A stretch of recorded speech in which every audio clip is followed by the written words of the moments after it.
But speaking specifically to a betrayed partner, you believe a betrayed partner's full sexual history should also be assessed, though, around the betrayal trauma healing process. Can you talk about why that's important?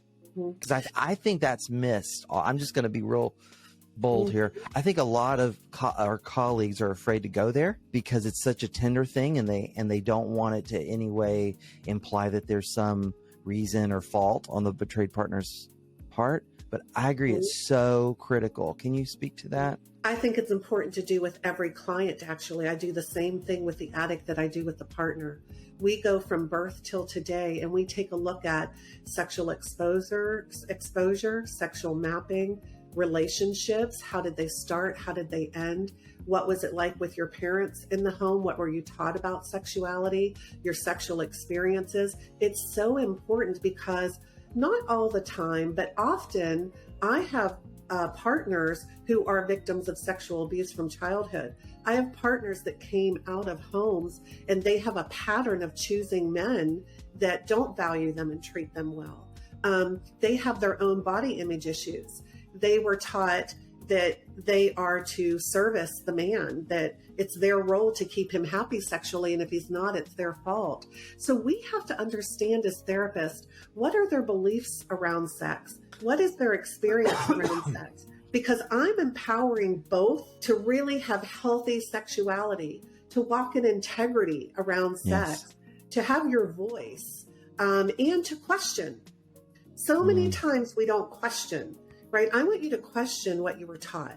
I want you to question how you feel. I want you to question your husband. I want you to question yourself, because when we're taking a look at healthy sexuality, the number one thing that I stress is we are both valued. When we are talking about sex and relationship, we are both valued. And so we have to facilitate that. Our experiences are valued, our opinions, and they may be very different, but we are both valuable. And so, yes, I agree with you. There may be some shame that comes up for the partner. Oftentimes, this is not unhealthy either, that they were very unhealthy before they got married sexually, and we're both aware of it. But then they thought, when we get married, I'll make it different, right? Yeah, just like that fix everything.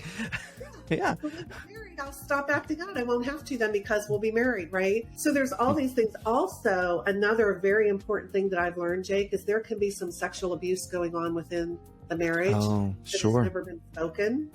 The husband can be acting out porn scenes with the wife. He can be coercing her into threesomes and doing things sexually that she's very uncomfortable with. We have to ask those questions. We have to dig a little deeper, because sometimes we're the first person that the partner says, oh my goodness, I just never felt like I could say something to him. Or anytime I would say something to him, he would tell me that I was a prude, or I need to grow up, or, I need to be more open. And so just understanding that we have to delve in and ask those uncomfortable questions, because we have to give them a voice.